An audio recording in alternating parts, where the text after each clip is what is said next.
Bem, com muito prazer recebendo no meu canal o senador Renan Calheiros. Todo mundo conhece o senador Renan Calheiros, especialmente, mais recentemente, nos últimos cerca de 6 meses, pela CPI da pandemia da Covid-19, da qual o senador é relator. Agradeço muito a gentileza do senador ter atendido o meu convite. E a primeira questão, senador, é o cronograma dos dias 18, 19 e 20. Ainda teremos depoimentos no dia 18, dia 19 discute o relatório e aprova dia 20, é assim, senador? Obrigado por ter Sem dúvida atendido. nenhuma. É esse o calendário. Nós vamos Sim, ter uma sessão de depoimento na segunda-feira. Pela sim. manhã, nós ouviremos um representante da Conitec, né, que é o órgão técnico, esperando, pela decisão dele, o ministro da Saúde deixou de responder muitas coisas, porque, de uma forma ou de outra, iria participar dessa decisão. E negligenciou na hora do Conitec decidir. Nós vamos ouvir representantes de vítimas, não é? O meu relatório já está praticamente pronto. Neste final de semana, eu vou conversar individualmente com cada um dos senadores da comissão. Na segunda-feira, 17 horas, no meu gabinete, nós vamos fazer uma reunião coletiva com o G7, onde, afinal e ao cabo, discutiremos o que é que o relatório, em última instância, conterá. A minha disposição é total, eu serei receptivo com relação às sugestões dos companheiros do grupo, né, de modo a acrescentar tudo aquilo que for compatível com a lógica desenhada no próprio relatório. E aí a discussão do relatório, então, fica para terça-feira e aprovação dia 20, quarta-feira. Na terça-feira nós leremos o relatório, É haverá um possível ler em pedido. uma sessão toda? Porque deve ser longo, hein? Porque nós não vamos ler o relatório todo, Vila. Sim. Nós vamos ler o que é mais importante com relação à caracterização de condutas, né, o Exato. porquê da utilização de determinados tipos penais, né, e os encaminhamentos. Quer dizer, isso simplificará sobremodo a leitura, a duração dela e facilitará o encaminhamento da reunião. Hoje, declarações de ontem e hoje repercutidas na imprensa, o presidente da República sobre um possível indiciamento, como haverá, né? Não é novidade, o senhor já disse, do presidente da República no relatório, por uma série de tipos penais, provavelmente 11, o senhor depois, claro, vai esclarecer. Ele disse do senhor, abre aspas, o Renan me chama de homicida, um bandido daquele, bandido é elogio para ele. O Renan está achando que eu não vou dormir porque está me chamando de homicida. Ele está de sacanagem. Essa é a linguagem dele, eu estou sendo literal, não acho uma linguagem adequada, é evidente. Como é que o senhor responde a essa questão, senador? Olha, essa é a típica linguagem de um miliciano, né? Eles, em todos os momentos da investigação, antes mesmo, quando nós estávamos nos preparando para criar e para instalar a comissão parlamentar de inquérito, ele já me xingava, me detratava, me expunha. Olha, ele me chamar de bandido, Vila, eu sinceramente não sei como chamá-lo, né? Por suas óbvias ligações com as milícias, pela compulsão de morte. Ele ainda, quando deputado, defendia que se assassinasse no Brasil 30 mil pessoas, inclusive, dentre elas, o próprio presidente da República, Fernando Henrique Cardoso. Quer dizer, o presidente da República, infelizmente, é o que há de pior para a amostragem da nossa própria sociedade. Eu pergunto ao senhor, senador, eu sempre disse, desde quando ela começou, o Brasil tem a mania de dizer que uma linguagem futebolística, que na verdade nasceu no Palmeiras, aqui no Parque Antártica, próximo de onde eu estou, que ia acabar em pizza a CPI. Eu dizia que não, porque pelo desenho da CPI isso não ia acabar em pizza. E eu acho hoje, já disse ao senhor, que é a CPI mais importante da história desse século, inclusive porque, não só pela qualidade dos trabalhos, mas porque tratou de um tema que nunca nós imaginamos que uma CPI trataria, de mais de 600 mil mortos, na maior tragédia da história do Brasil. Eu pergunto ao senhor em relação ao presidente da República, Jair Bolsonaro, quais os tipos penais que a comissão e o seu relatório vai indiciar o presidente da República? Olha, Vila, como sempre falamos, não há também nenhuma novidade com relação a isso, são vários os tipos penais. Nós antecipamos aquele debate com juristas de diferentes matizes, né, exatamente para inaugurar, do ponto de vista das comissões parlamentares de inquérito, um momento novo, especialíssimo, que é o de envolver os juristas nessa discussão. E sempre cogitamos, né, o seu indiciamento em crimes contra a vida, em crimes comuns, em crimes de responsabilidade, em crimes contra a humanidade, em genocídio contra indígenas, né, que é uma coisa que, evidentemente, não começou nesse governo, mas a sua trajetória sempre trouxe, a trajetória do presidente sempre trouxe embutida nela, não é, uma predisposição para extinguir os povos indígenas. Vamos passar a boiada, essas coisas todas trabalharam geralmente na mesma direção. Ele argumenta, não, mas nós vacinamos os indígenas. Vacinaram depois de decisões que inicialmente não foram cumpridas do ministro Barroso. Não é? Mas o governo editou vários atos normativos que caracterizam o genocídio. Para que o genocídio seja caracterizado, ele já existe na legislação nacional, não precisa haver uma matança em série. Se houver uma morte, já o justifica, mas os pressupostos, as preliminares, o dolo, isso tudo precisará existir. De modo que os juristas foram uníssonos em caracterizar o genocídio com relação aos povos originários. É evidente que nós vamos submeter isso aos outros membros da Comissão Parlamentar de Inquérito. As dúvidas dos companheiros com relação ao genocídio são dúvidas superficiais. Né? Eles argumentam assim, mas não houve genocídio, mas houve vacinação. Qual é o histórico disso? Eles conhecerão, a partir de hoje, e nessa reunião da segunda-feira, em detalhes, né, tudo o que caracteriza o genocídio. Aliás, já contido em denúncias, em representações junto ao Tribunal Penal Internacional. Essa, como consequência do trabalho da Comissão Parlamentar de Inquérito, será, evidentemente, mais uma, né, que nós faremos questão de pessoalmente entregar ao corregedor do Tribunal Penal Internacional. O mesmo acontecerá com relação aos crimes contra a humanidade. O genocídio já está contido na nossa legislação. Os crimes contra a humanidade, não. Nós vamos tentar incluí-los em função das decisões da Comissão Parlamentar de Inquérito. Esses terão que ser interpostos também junto ao Tribunal Penal Internacional.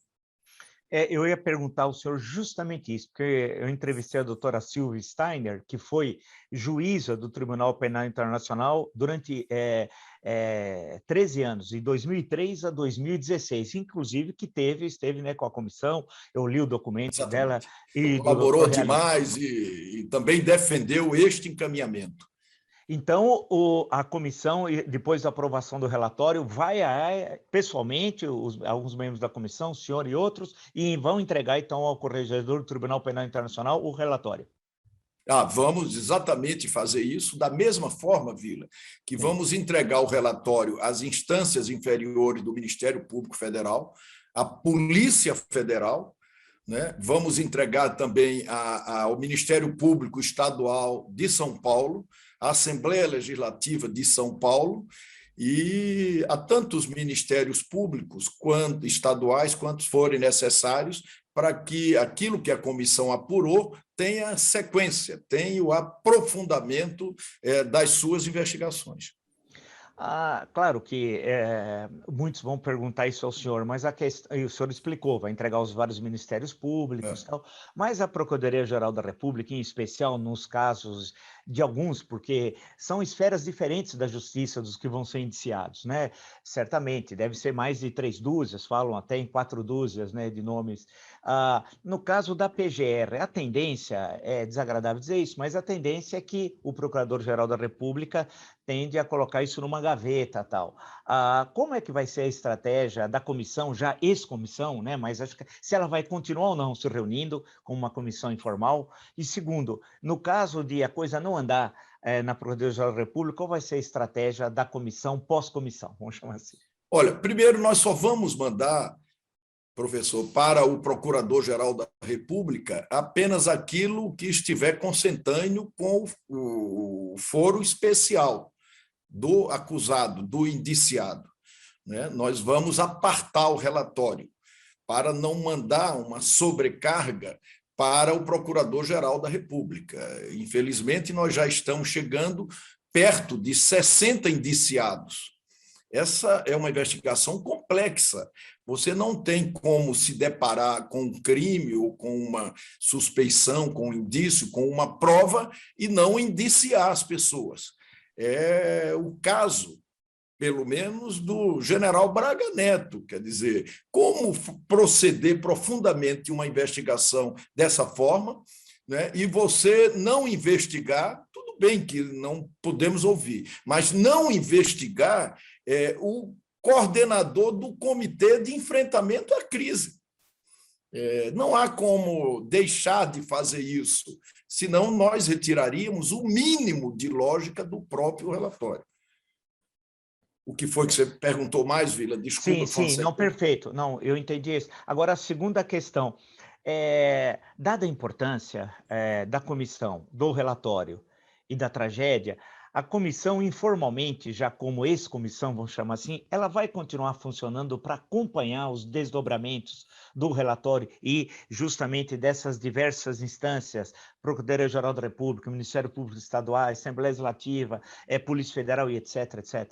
Sem dúvida nenhuma, nós já estamos, não é, com esse sucedâneo preparado. Nós precisaremos aprovar um projeto de resolução e falaremos com o presidente do Senado Federal, o senador Rodrigo Pacheco, para criarmos uma espécie de observatório. Não é a primeira vez que isso acontecerá no Senado Federal. Quando nós tivemos a CPI do Judiciário, foi criado na sequência um observatório, uma espécie de subcomissão, né? Na minha época, depois dos trabalhos de uma comissão parlamentar de inquérito que investigou, que levantou a violência contra a mulher, nós criamos um observatório da mulher para continuar recebendo essas denúncias e para continuar a liderar a mobilização para que as coisas avancem em todos os planos. Na intervenção na segurança pública do Rio de Janeiro também foi feito isso, e agora, como desdobramento dos trabalhos da Comissão Parlamentar de Inquérito da Covid. O Procurador-Geral da República, ele tem o dever de agir. Ele não pode simplesmente, né, pegar o resultado, no que diz respeito a ele, de uma investigação profunda, transparente, feita à luz do dia, com acompanhamento da sociedade. O nível de aderência, Vila, foi muito grande. Nós chegamos a ter 78% de aprovação naquelas primeiras pesquisas do Datafolha. Os internautas participavam do dia a dia dos nossos trabalhos, sugerindo linhas para investigação, checando informações, desmascarando as mentiras ali online. Quer dizer, eu abri, quando o Pazuello esteve lá, para que os internautas sugerissem perguntas, e em 1 hora nós já tínhamos recebido mais de 6.000 formulações. É evidente que algumas repetidas, mas isso por si só demonstra o engajamento, a participação, a mobilização da sociedade com relação a esta comissão, que é única. Ela teve muitas especificidades, mas ela será vista no futuro, eu não tenho nenhuma dúvida, como uma espécie de a principal CPI, a mãe das CPIs. Então, ela é válida, sobretudo pela sua existência, porque devolveu ao parlamento a condição de fiscalizar, de investigar. O parlamento, nos últimos anos, tinha perdido isso. ele estava muito exposto, né, criminalizado, e essa oportunidade, essa investigação devolve, sobretudo, ao parlamento essa condição de investigar. Toda vez que houver um fato grave, né, como que aconteceu na pandemia, e este fato não estiver sendo investigado pelo Ministério Público, pela Polícia Federal, né, por setores do próprio Judiciário, que era o caso, faz-se uma comissão parlamentar de inquérito, com poderes judiciais, e aí faz o que não fizeram, investiga. Então, o Procurador-Geral da República ele não vai poder dar um despacho, independentemente do que tudo que se apurou e se comprovou, para arquivar. Ele tem o dever de agir.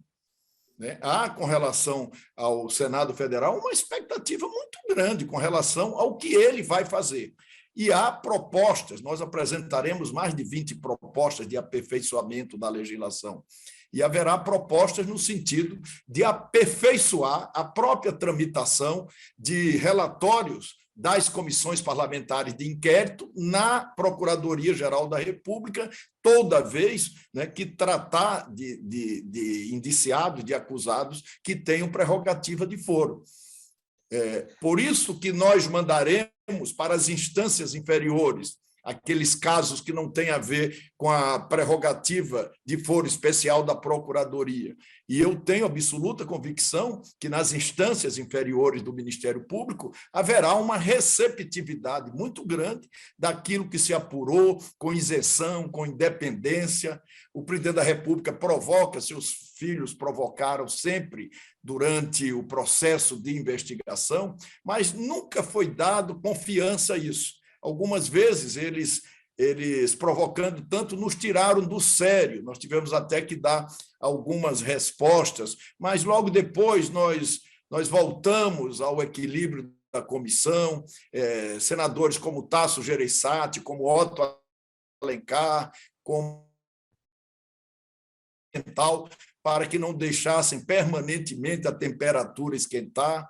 Ou seja, nós estamos chegando ao final, né, com um relatório que será submetido à comissão, que, por enquanto, é uma proposta de relatório do senador Renan, mas que, em vários aspectos, poderá ser, sim, o relatório da comissão parlamentar de inquérito.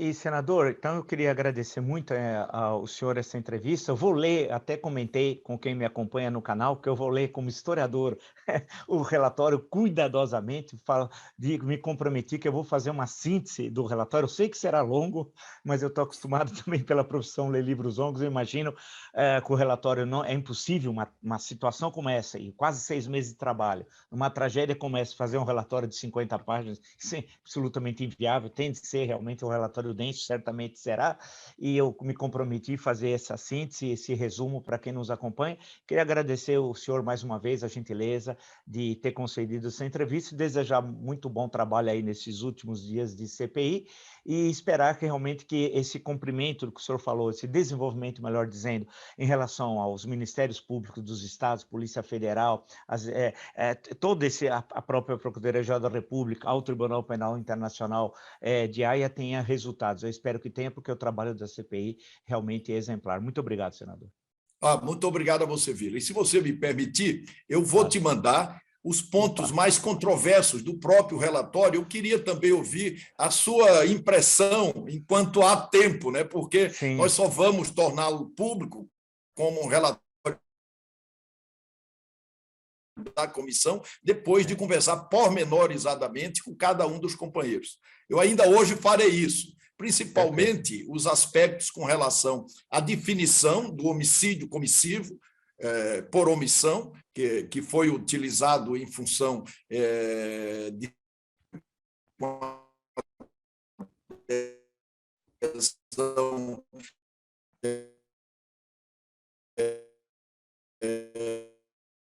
dos povos originários, pela oportunidade, mais uma vez. Valeu, muito obrigado, senador. Até a próxima, então. Valeu, obrigado.